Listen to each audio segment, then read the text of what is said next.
Right, so moving on to the video segment, Kieran, of the podcast this week. As we said, if you've been listening on Spotify, you will know the two lads, Lewis and Paddy, are here with us.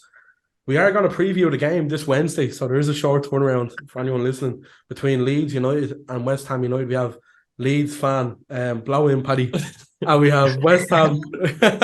We've West Ham till he dies, Lewis Byrne.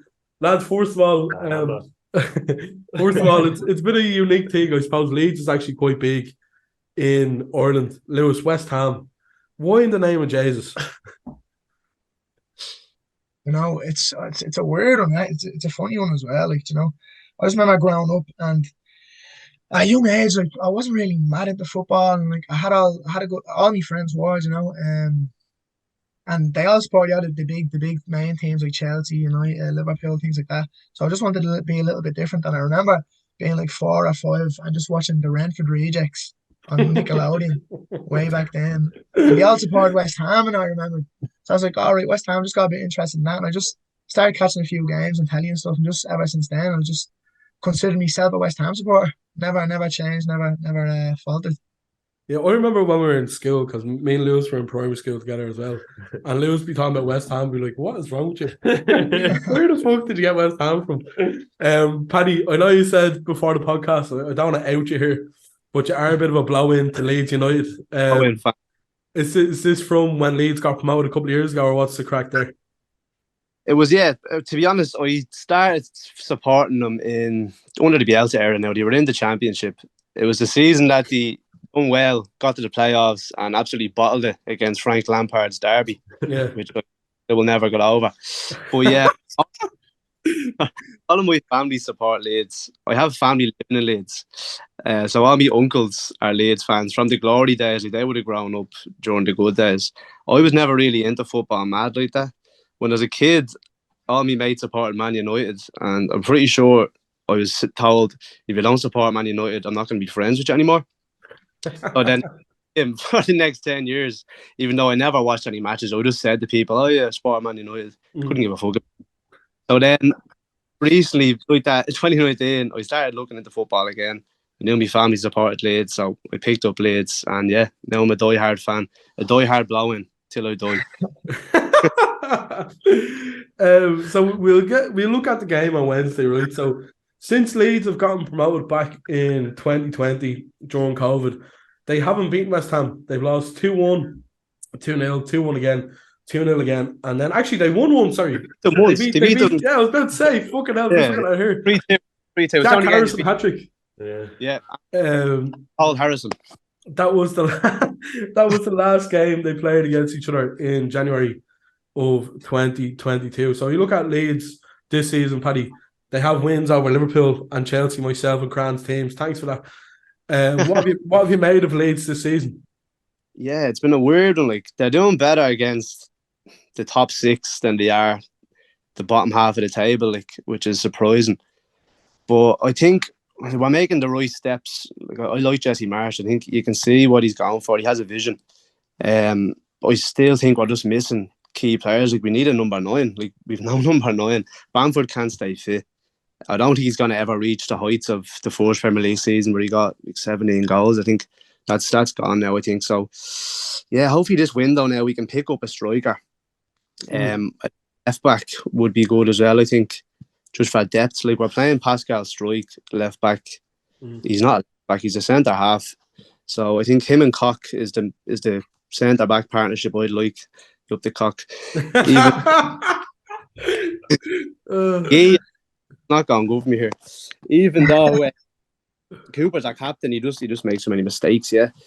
But I'm optimistic about this game. The form West Ham's been in, like, I think they're there for the taking. I know we've only beat them once out of the last 4, but yeah, I think this is the time to take 3 points out of them if you can.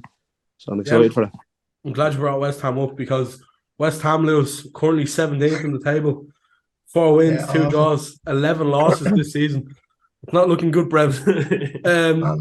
What do you put that down to? Is it just a European hangover, or what's the crack? I honestly don't know what the story is. That's because, like, just last season they did perform a lot better. I think they finished like 9th or 10th, or actually maybe a bit better than that, to be honest. Maybe 7th or 8th. I think they finished last season. I think it was 8th. And they done well. They done well. in the beginning of this season, especially in the Europa Conference League, I think they finished with like a record amount of goals in their group. But in the league, they're just being fucking ferocious, like ferocious. They lost against Brentford, 2-0 there last week. Actually, I'm going over this week to London. I'm gonna miss that Leeds game, but I might be able to catch the FA Cup game with Brentford again. So I might try and get over that. But now the form's been really bad. I think they're not playing the right players together. You know, Benrahma's usually on the bench. I feel like Benrahma's one of the better West Ham players that they could have played in most games. Scamacca is very good as well. He's been a good signing this season. But again, they're not playing the right combination of players together. Antonio, like last season, was playing brilliantly. This season, just completely not there at all. Yeah. And I know Declan Rice, he's a bit of a traitor to Ireland, but how good has he been for West Ham? Sorry, was it? Like, how good has he been for West Ham? Because he's one of the most sought after midfielders in the league. So yeah. Where'd you be without him? I don't really want to imagine that now, as he, to be honest. He's one of the pillars in the team as well, you know, and I think like they'd have to find some sort of replacement for him as soon as possible, because I don't think he's going to be staying with West Ham for much longer now, maybe another season or two. Yeah, so I suppose the question I have for both is, you know, what can West Ham do? What can Leeds do, you know, to move themselves up the table? Because I think the two clubs there, especially West Ham, considering how well they were last season, you know, what's the problem? Like, what can they do to get up the table?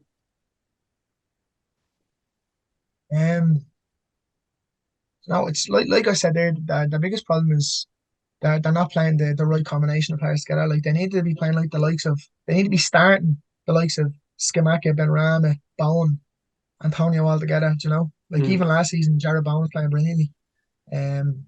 Just that they're completely turned off. I don't know what the story is with them. Whether it's they're just not gelling together now with a little bit of new players in the team. As well, Lucas Paqueta is another good player. I just don't think they're playing the right combination of people on the team at once. So obviously something Moyes has to figure out himself. Where it's not working at the moment for them in the league. What about you, Paddy? Are you full on Jesse? I can't even speak. Jesse Marsh. It's that S and C combo, you know what I mean? Do you fully back Jesse, or what's the crack? Yeah, no, I think Jesse's not the problem. I think we need to be just a bit more busier in the transfer market. If the board backs him, like I think Bielsa had the same problem. I think Bielsa wanted to bring players in. He just wasn't getting the backing from the board. So yeah, I think we need a few more players in key positions. We're still like playing lads that come up with us in the Championship who shouldn't be in a Premier League starting level. Like, absolutely. I know it's kind of like what's the word? It's sympathetic. Like, we love the players that brought us back up, but there comes a time we have to just say, right, what's best for the club? Cut out the dead wood, like Matthias Klick, the likes of even like that Cooper. There's a lot of players that just aren't up for it. So yeah, bit busy in the transfer window, a few fresh faces in. Like, we're getting the foundations of what we need now. Tyler Adams in that midfield with Mark Rocket. I think they're good two players who we can kind of build around. We've young Willie Nanto. Little Willie. I love a little Willie. What's you today? Cock and Willie and stroking Cock and Willie, you know. Yeah, we can hold on to them lads and build around. I think we're on the right path. We'll get a prediction off his lads. And anyway, so Lewis, we start with you because I think you're a bit more, I want to say negative in this situation. What's your prediction for this game? To be honest, I always just say their results just are not consistent at all. But I think they're going to win on Wednesday. I think they're going to win 2-1 on Wednesday. Pointing words, I love it. Paddy. See the aim is. Yeah, Paddy, it's funny because like, you see a lot of teams are on horrible losing streaks, and then they come to Elland Road and Leeds just gift them a win. Like. But I'm hoping it doesn't happen on Wednesday. No, I think they'll scrape a win. I can see it 1-0. Yeah, 1-0 Leeds. You got a prediction? A prediction for this game? Boring 0-0 draw. two awful teams. Spoken like a true degenerate gambler. A true big gooder. Do you know what? I think Leeds have been good this season. I think they've been doing all right, to be honest, considering the circumstances, like the young fellas coming in, like Somerville and all, and even Big Willie Nanto. You know, he's a very good player. I believe Somerville's out for this game. Is he? Yeah. He's Thanks for ruining my point. Sorry. And no, I think Leeds have been alright. Like even the game against Newcastle the other day, pure shit house to draw. Newcastle have been great this season. They don't do that. I think it's going to be tough, West Ham, and I live closer to Lewis, so if I say let West Ham lose, Lewis probably going to box me around. But I fancy Leeds here to 2 or 3-0. Sorry, Lewis. But thanks a million, lads, for coming on. Anyways, we do appreciate coming on. We are trying to get more guests on, Kieran, in the New Year, as we said. So we're going to take resolution. We're going to take any clout we could get. So thanks to the lads. We really do appreciate it. And for anyone listening at home, we'll leave it there. So baby.